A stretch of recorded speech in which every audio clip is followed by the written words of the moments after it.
Hello student, good morning all of you. Let's start the chapter number 6, Combustion and Flame, part 2.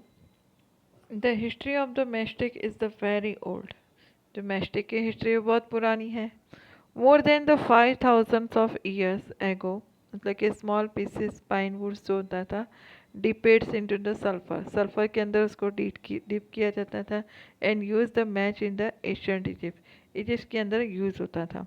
The modern safely में match is was develop any only the 200 of years ago. मतलब कि जो modern वाली है जो only for 200 year ago पहले ही invention हुआ है. A mixture of the antimony trisulfide, potassium chloride, and the white phosphorus with the some glue, and the starch was applied on the heat and the matchstick in the suitable wood. इसमें क्या होता है कि उसके ऊपर एंटोमनी ट्राइसल्फेट्स होता है जो इसका केमिकल, वो एक तो स्टिक किया जाता है जहाँ पर से हम क्या करते हैं उसको रब करते हैं. तो उसमें क्या होता है फ्रिक्शन प्रोड्यूस होता है. और पोटेशियम क्लोराइड होता है जो वाइट रंग का होता है, फॉस्फोरस, और उसके साथ में ग्लू के साथ में उसको स्टिक किया जाता है. एंड दैट इज एक पेशेंस टाइप्स का वुड होता है. When the struck against the rough surface, जब हम रफ सरफेस के ऊपर स्ट्रक्स करेंगे तो वाइट फॉस्फोरस क्या हो जाता है, गॉट इग्निटेड्स हो जाता है and heated on the friction. जैसे मैंने बोला फ्रिक्शन, फ्रिक्शन का मतलब होता है उसके बीच बीच में घसारा पैदा करना, मतलब घसारा होता है. तो उस तरह का फ्रिक्शन से चैप्टर आप ऑलरेडी पढ़ चुके हैं आपके स्टैंडर्ड 8 में शायद. हाँ, आपके आगे आने वाला है chapter friction. It is start the combustion of the match. और इस तरह से कम्बक्शन प्रोड्यूस होता है मैच के अंदर. हाउएवर द वाइट फॉस्फोरस जो होता है white phosphorus a prove to be the dangerous both the workers and the inverted the manufacturing the match for years. White phosphorus होता है जो वहाँ के वर्कर्स काम करते हैं उनके लिए भी बहुत डेंजरस होता है और वो मैच के लिए भी बहुत डेंजरस होता है. तो this day the Heights of safety, safety के लिए कंटेन ओनली द एंटोमनी ट्राइसल्फेट का यूज़ किया जाता है and potassium chloride in the rubbing the surface powder in the glass. Surface powder बनाया जाता है and a little red surface इसके अंदर यूज़ किया जाता है कि वो क्या होता है मच लेस देन होता है वाइट फॉस्फोरस के कंपेयर में. When the mesh strikes in against the rubbing surface, the some red phosphorus get converted into the white phosphorus. मतलब जैसे उसके ऊपर रब किया जाता है तो जो रेड फॉस्फोरस होता है वो वाइट फॉस्फोरस के अंदर क्या हो जाता है, कन्वर्ट हो जाता है. And this immediately react the potassium chloride in the matchstick head and produce the enough heat of the igniters होती है एंड एंटोमोनी ट्राइसल्फेट होता है वो क्या करता है, मतलब कि कंबक्शन होना स्टार्ट होता है. We find the combustible substance cannot catch fire and burn in the long has the temperature and lower than the ignition temperature. Have you ever the cooking oil catching the fire? आपने देखा होगा कि cooking oil में भी fire catching होता है. When the frying pan is kept in a long time of a burning stove. अगर आप उसको लंबे समय तक अगर बर्निंग स्टोव पे रखोगे तो उसके अंदर भी फायर होना स्टार्ट हो सकता है. केरोसिन ऑयल में भी इसी तरह होता है. Would do not catch fire, would के अंदर कैच फायर नहीं होगा. That is the on their own at the room temperature. But kerosene oil is heated a little, kerosene oil heated हो सकता है. It will be catch the fire, fire भी वो catch कर सकता है. But if the wood is heated in the little and that is the still not catch fire. Would के अंदर अगर थोड़ी सी भी फायर कैच करेगा तो वो इतना कैच फायर नहीं करेगा. Thus, it is means of the ignition temperature of oil of kerosene oil is lower than the wood. जो ignition temperature होता है जो kerosene oil का होता है वो बहुत ही कम होता है wood के मुकाबले में. That is the take the special care. इसलिए उसको स्टोरिंग करने के लिए हमें स्पेशल केयरिंग की ज़रूरत पड़ती है. The following activities is that is the essential for the substance reach the ignition temperature. इस एक्टिविटीज़ के अंदर बहुत ही स्पेशल चीज़ सीखने को मिलेगी कि किस तरह से मतलब कि इग्निशन टेम्परेचर तक पहुँचते तो हमें पता चलता है कि इसके अंदर दोनों चीज़ें आपको सेम दिखेगी. दोनों में क्या लिया है, एक के अंदर कप है पेपर कप और दूसरे के अंदर पेपर कप तो है पर उसके अंदर स्मॉल अमाउंट ऑफ वाटर है. अब इसके अंदर होता क्या है कि जैसे ही हम इसको बर्निंग कैंडल के पास ले जाएंगे तो वह क्या होता है कि पेपर कप जो होगा मतलब एम्प्टी पेपर कप वो मतलब कि बर्न होना स्टार्ट हो जाता है. जबकि वाटर्स वाला कप होगा वो बर्निंग नहीं होता. अब आपको लगेगा ये तो जादू है, ऐसे कैसे हो सकता है. कि जैसे कि वो जो कप था, एम्प्टी कप था, वो बिल्कुल जल गया, और जो जिसके अंदर पानी है उसको भी तो जलना चाहिए था ना, मगर वो नहीं जल रहा है क्योंकि वो पेपर का बना हुआ है। तो हमें तो ऐसा लगता है कि वो जलना चाहिए, क्योंकि उसके अंदर क्या होता है, if we continue heating the cup, वो कप को हीट करता है, and we can even the boil the water पे इन द पेपर कप। अब वहाँ पर क्या होता है कि जो पानी होता है वो बॉयल होता रहता है पेपर कप में। And can you think the explanation for this phenomena, इस घटना से हमें क्या सीखने को मिलता है कि the heat supply the paper cup, जैसे ही हीट सप्लाई पेपर कप पे होते it is transfer to the water, और वो हीट किस में ट्रांसफर हो रही थी, वाटर में, बाय द कंडक्शन प्रोसेस से। So in the presence of water the ignition temperature of paper is not reach, और इसी वजह से पेपर का इग्निशन टेम्परेचर से तक रीच नहीं हो रहा था, क्योंकि वो ट्रांसफ़र कहाँ हो रही थी, वाटर्स के अंदर, and has it does not burn, और इसी वजह से वो बर्न नहीं हो रहा था।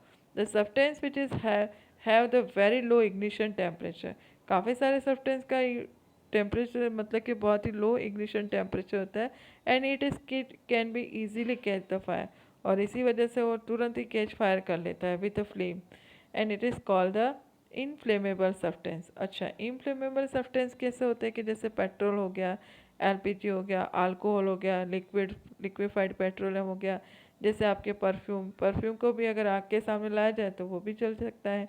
तो ये सारे के सारे क्या होते हैं, इनफ्लेमेबल सब्सटेंस होता है। How do we control the fire? You must have seen the here the fire breaking out of the home, जैसे कई जगह शॉप पे लगती है, फैक्ट्रीज पे लग जाता है। Have is such in accident the right in a short description, इस तरह के एक्सीडेंट आपने कई बार देखे होंगे। तो इस तरह से आपको क्या होना चाहिए, उसका टेलीफोन नंबर, आपके एरिया के फायर ब्रिगेड का टेलीफोन नंबर भी आपको पता होना चाहिए। जब फायर ब्रिगेड से अराइव होती है तो व्हाट डू डज, वो क्या करती है, वाटर्स को पॉर करती है चारों तरफ, and the combustible material so the temperature is brought, और जो कंबस्टेबल सब्सटेंस जो होते हैं कि जिनका टेम्परेचर वो क्या करती है, इग्निशन टेम्परेचर को डाउन करता है, and this prevent the fire from spreading, इसीलिए वो वाटर को स्प्रेडिंग करता है। एंड ऑल्सो सराउंडिंग जितने भी कंबस्टेबल मटेरियल्स होते हैं उनको हेल्प करने में मदद करता है, कि मतलब कि कहाँ से एयर सप्लाई होती है वो कट हो सकती है। So that is the fire extinguisher, इसीलिए वो फायर एक्सटिंग्विशर्स का यूज़ करते हैं। ये have learn there is the 3 essential requirement the producing of the fire, 3 चीज़ों की ज़रूरत पड़ती है अगर कहीं पर भी फायर हो मतलब किसी भी चीज़ को बर्न भी करना हो तो एयर सप्लाई बहुत ज़रूरी है, एयर एंड हीट। फिर बियॉन्ड द इग्निशन टेम्परेचर, उसको इग्निशन टेम्परेचर पे लाना भी बहुत ज़रूरी है। And fire can be control by the removing and more this requirement the job of fire extinguisher to cut off the two supply the water. अगर fire कहीं पर हो जाता है और उसको कट करना है तो हमें सबसे पहले फायर एक्सटिंग्विशर्स का से क्या करना चाहिए, उसकी जो एयर सप्लाई है उसको बंद करना चाहिए। And that the temperature of the fuel both notice the fuel is cases can not be, और इस तरह से हम फ्यूल को क्या कर सकते हैं कि मतलब कि वहाँ पर अगर फ्यूल को होता है तो उसका इग्निशन पॉइंट को कट डाउन कर सकते हैं। अब ये देखना क्या आपने फायर एक्सटिंग्विशर्स, जैसे हमारे पिछली बार में सूरत में कांड हुआ था तो उसकी वजह से हर क्लासेस में हर स्कूल में लगाया गया है। तो फायर एक्सटिंग्विशर्स क्या करता है, तो फायर एक्सटिंग्विशर्स मतलब कि अग्नि को मतलब कि जो बर्न्स होती है उस चीज़ों को फायर एक्सटिंग्विशर से मतलब कि उसको बुझाने पे काम लगता है। The common fire extinguisher is the, जैसे हम यूज़ करते हैं वाटर का, but the water work only when the things the like a would, पर वाटर को हम के कहाँ पर यूज़ कर सकते हैं कि जैसे वुड और पेपर बर्न करता है तो हम वहीं पर यूज़ कर सकते हैं, मगर इलेक्ट्रिक इक्विपमेंट्स के अंदर अगर फायर होता है तो हम वाटर का यूज़ नहीं कर सकते, क्योंकि water is the good conductor of electricity होती है। तो उसको करने के लिए हमें किसका यूज़ करना पड़ता है, फायर एक्सटिंग्विशर्स। फायर एक्सटिंग्विशर्स के अंदर क्या होता है, CO2 होता है, और CO2 होने की वजह से वो क्या करता है कि सबसे बेस्ट एक्सटिंग्विशर्स माना गया है, क्योंकि वो जो ऑक्सीजन से हैवियर देन होता है, जो गैसेस होती हैं, and that is covered like the blanket की तरह काम करता है, and see is the complete between the fuels and the oxygen, जो होता है कि वहाँ पर उसको क्या कर देता है, वो कट ऑफ कर देता है ऑक्सीजन को पूरा का पूरा, एंड फायर को क्या कर देता है, कंट्रोल रहता है। The aid is advantage of the CO2 is the most cases in the harmful electric equipments, काफ़ी सारे इक्विपमेंट्स होते हैं तो उसके अंदर भी उसका यूटिलाइज किया जाता है। अब हमारे टाइप्स ऑफ कंबक्शन कौन से होते हैं, bring the burning of the mastic और द गैस लाइटर्स, जैसे हम गैस लाइटर्स के अंदर करते हैं तो तुरंत ही क्या करते हैं, गैस स्टोव के अंदर से नोब जैसे ही करते हैं वैसे वो क्या होते हैं, गैस जलने लग जाती है। We find the gas burn is rapidly and produce the heat and light, rapidly क्या करता है, हीट और लाइट को प्रोड्यूस करता है, and that is known is the rapid combustion. And there is the combustion are likely phosphorus which is burn with the air, phosphorus जो होता है ना वो एयर के अंदर फट से बर्न हो जाता है रूम टेम्परेचर पे।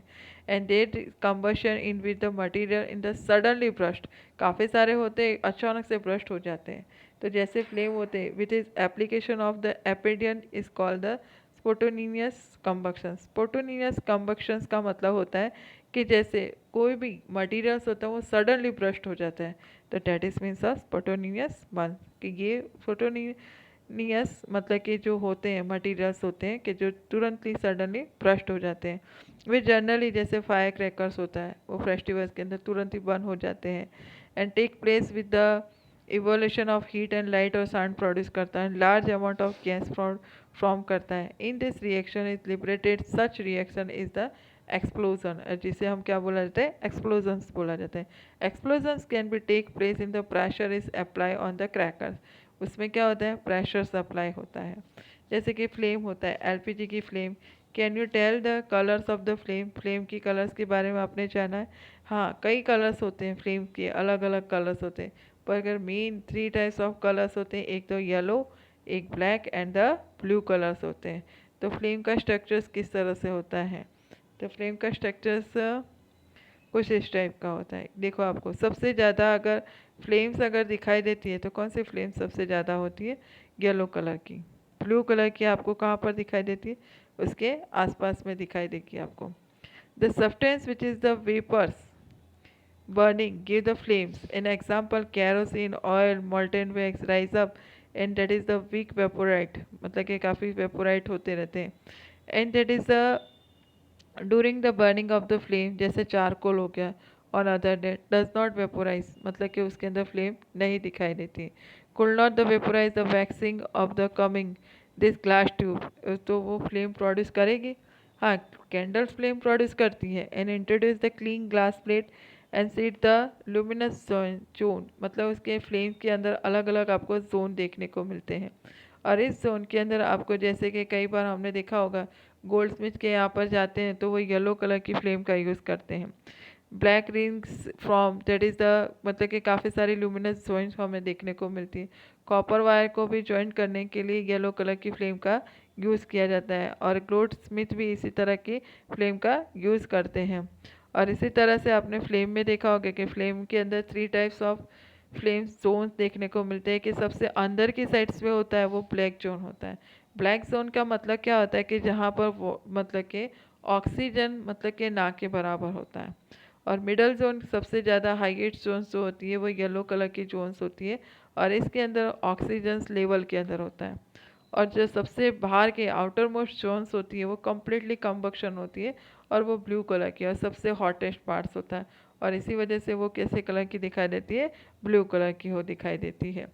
और ये जो फ्यूल्स क्या है, recall the sources of heat energy and domestic industrial purpose, काफ़ी सारी इंडस्ट्रियल पर्पस के तौर पे हीट एनर्जी का यूज़ किया जाता है।